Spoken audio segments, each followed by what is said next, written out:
You know, niggas gotta get their priorities together. Got their mind on the wrong things, spending their money in the wrong way. Trapaholics, real trap shit. Say you need that car with the rims and a trunk, just like Jim. It's more than life. Yeah. I'm telling you. Talk to him. Say you need that LV bag with the belt and the hat. That's all you got though. It's more than life. Yeah. Talk to him. Real. Say you wanna turn up at the club, light some bottles, impress them girls. It's more than life. Fucking everybody. Yeah. Damn, son, where'd you find this? Good evening, everybody, and welcome to Saints and Appetizers podcast. And who dat, Saints fans? And if you're watching this, you just finished watching the Saints just lose to the Houston Texans, 13-17, and what you would probably call classic Saints dramatic fashion, where it looked like they pretty much had the game in hand late in the fourth quarter, and it looked like, well, I guess it was close to, I think it was about their second to last drive there. They I guess it was Abram Smith had the ball there close to scoring.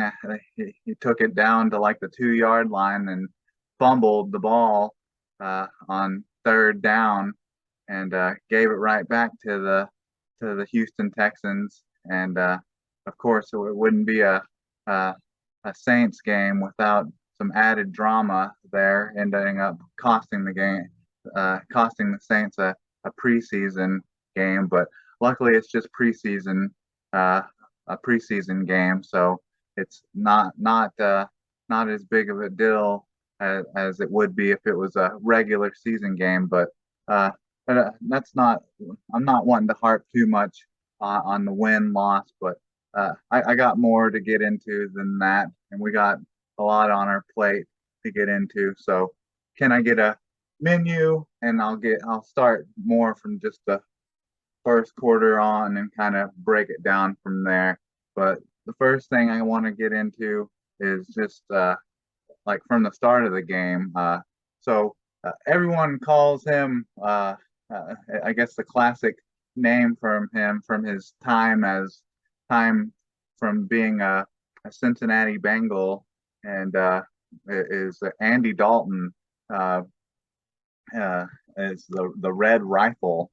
And man, he looked amazing to start the game out. I mean, he was 5 for 5 for 51 yards and a touchdown with a 148.8 quarterback rating, and it just looked good with him mixing in the run and pass, and with Dwayne Washington as the primary back.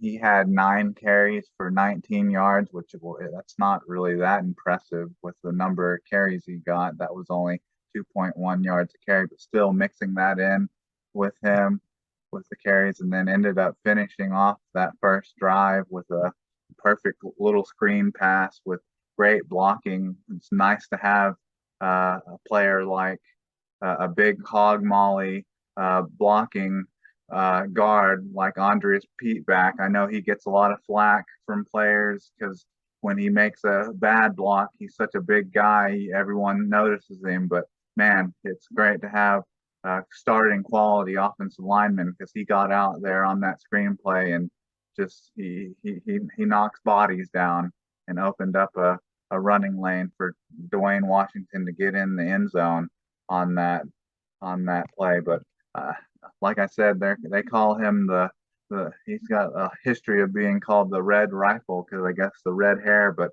I kind of got my own new nickname for Andy Dalton now, because he's in the black and gold now. So they call him the red. They've been calling him the Red Rifle, but I'm taking this one from 007, the game back in the day, uh, and one of the classic movies. So still keeping that gun sound. I'm gonna be maybe calling him the GoldenEye, the black and gold. So maybe GoldenEye for now on. Maybe I'll if he continues to play like this. Maybe GoldenEye. And man, it's nice to see that we have a quality backup in Andy Dalton. So if Jameis Winston needs to continue to take his time and uh, even if he possibly misses a game somewhere down the road in the regular season, uh, then we won't be as concerned now. And I think just from what I saw, I know it's just week one of the preseason, but I think maybe he is just from what I saw that he probably is a slight upgrade. He is an upgrade from Trevor Simeon, and uh, yeah, I think I feel after what I saw, I feel good. I feel good about the backup quarterback position, and I feel good that if Andy Dalton has to start any games next year with just how good the defense is, I think he can win a game or two. Uh, and then uh, and just from like the first quarter on, uh, just after his first drive, marching down the field and starting, and it didn't start. The Saints didn't get the ball first. The Texans actually got the ball first, and what was so amazing right out of the gate. So now that I'm done talking about GoldenEye, Andy Dalton, I want to talk about Chase Hansen. So I was worried that that's something on like the last two podcasts that I've been talking about. I've been worried about linebacker depth. So maybe there's a player that's maybe silenced me a little bit on that, and that player is number 40, Chase Hansen. Man, he balled out tonight. He was all over the field tonight. Let's see, Chase Hansen had let's see, uh, five solo tackles. Let's see if I can find him here. Yeah, five solo tackles, one uh, uh, assist, six total. I think tackle for a loss because his first play on defense was a tackle for loss, an interception return for 44 yards, and a pass deflection. Like he was just all over the field uh, tonight. And so, like I said, I was just mentioning on the last two um, um, podcasts that I was worried about uh, the linebacker depth, but he makes me feel a little bit better. And I mean, for some reason, always get Chase Hansen and Caden Ellis mixed up, but Caden Ellis, I think a couple of years ago, either it was in the I'm trying to think if it was the 2018 or the 2019 draft that he was taken in the second round. Let's see, Caden Ellis. I'm trying to think of what round draft he was taken in. Yeah, the 2019 draft. Caden Allen, we took him in the seventh round in 2019. So I always get them kind of mixed up. But Caden Ellis was the one that the Saints actually drafted, and then Chase Hansen was a free agent. But it makes me feel a little bit better. And both of them are still on the team now. And I think Chase Hansen wasn't even on the team when the Saints first started the offseason. And I think just a couple weeks ago they signed him, re-signed him. But it's good to see that the Saints do have a little bit of depth now behind Pete Warner and David Demario Davis. So maybe it's not quite as thin as I think, but still I think they do need to maybe add somebody. And then this is maybe what people are clamoring most about after the game, and that's is everyone throwing the book at him? I don't know. It was a bit of a rough night, up and down. Ian Book. I mean, yeah, it was rough. It was definitely rough. He came out after how great Andy Dalton was. You know, he went out there and put the Saints up 7-0, and then right there on his first drive, he throws an interception and basically gives the the Houston Texans a field goal. Uh, gives them a field goal and just pretty much looks terrible for pretty much the first half. And then on either uh, his third or fourth drive turns around and then has a mishandle on a snap that ends up leading to the Houston Texans first touchdown. So he basically handed the Houston Texans 10 of their 17 points. Uh, you know, so it's like, man, you just, like I said, you want to throw the book at Ian Book, and that's a pun intended. And it's like, man, you're coming off of the terrible Miami game last year when he had like no players around him, no offensive linemen around him. It's hard to forget that, and then he goes out there and has this kind of preseason game. Man, you feel bad for him, but man, this doesn't help his his case at all. But then he had a good drive there later in the second quarter where they march down the field or and are in the red zone, and he throws a perfect ball to Traquan Smith, and it just bounces right off Traquan Smith. So you hear some announcers and some other people posting on Twitter uh, saying that the defender made a great play. I didn't see that. It looked like it just a straight up drop by Traquan Smith, and with so much talent on this team, Traquan Smith better be making plays like that because Traquan Smith. There's too much talent on this team for you to be making plays like this, just straight up dropping plays like that.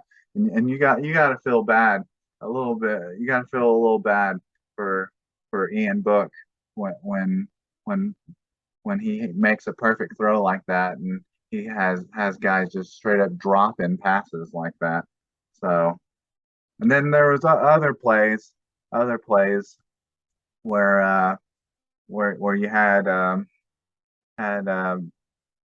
offensive line breakdowns as well. And one of those offensive linemen, speaking of the offensive linemen, we got a good look, got a good look at Trevor Penning. He played quite a bit in there, and there were some series there where he was looking a little shaky, and pass sets where he was pass protecting, and he got one of the drives he gave up two bad pass reps there, and got blown up on one, almost gave up a sack or gave up a hold, and then on the next one he gave up a sack on Ian Book, and those were the drives where Landon Turner and him were both in, and they looked pretty rough when Landon Turner and Trevor Penning were the two offensive linemen.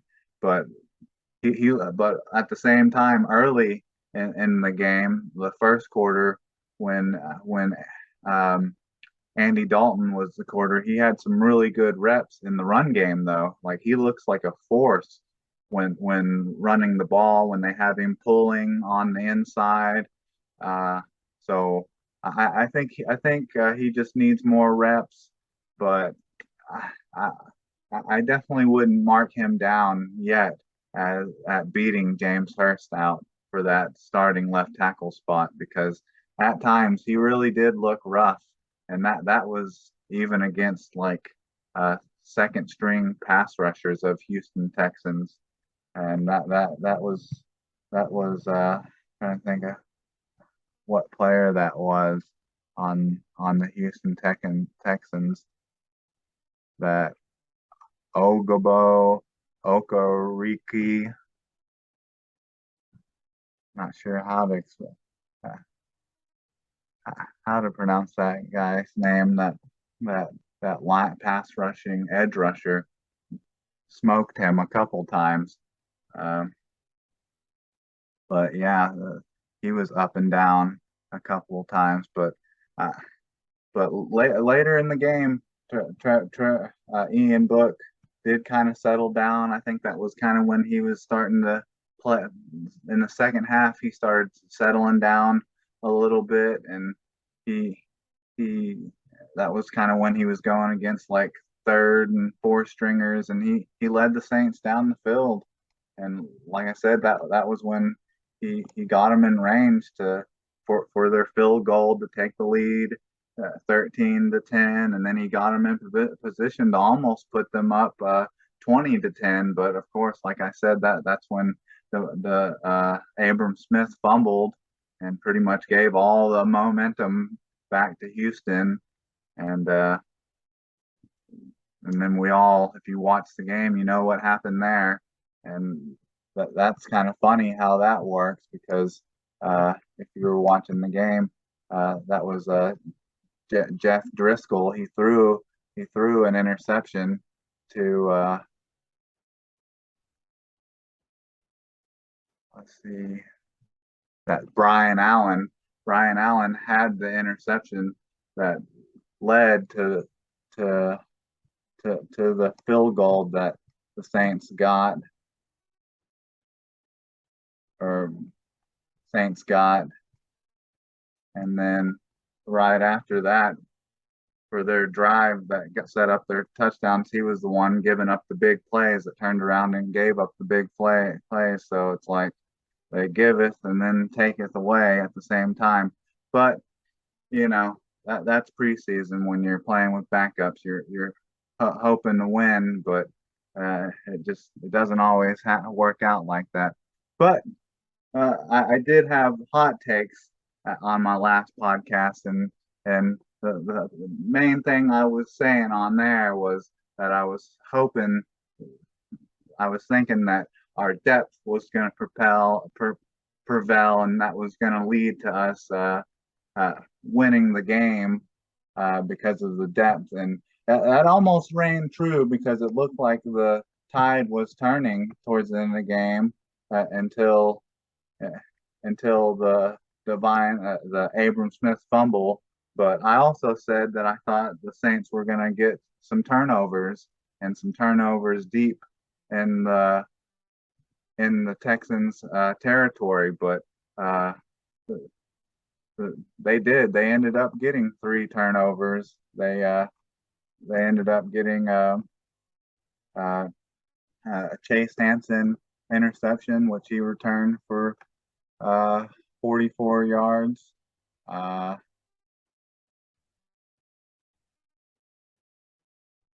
uh, Brian Allen interception, and the really nice one that I had mentioned how I thought Justin Evans he could be a starter. I really think he was a second round pick a couple of years back of the Tampa Bay Buccaneers. He's just dealt with some injuries, been on the shelf since 2019, I think. So 2019, 20, 21, for almost 3 years, he's dealt with injuries that have set him back. But he was a really talented player until he's dealt with that. So that was kind of my thing, saying like some of the back, some of the second string players of the Saints are basically like starters. So he made an amazing play on a ball thrown by Jeff Driscoll.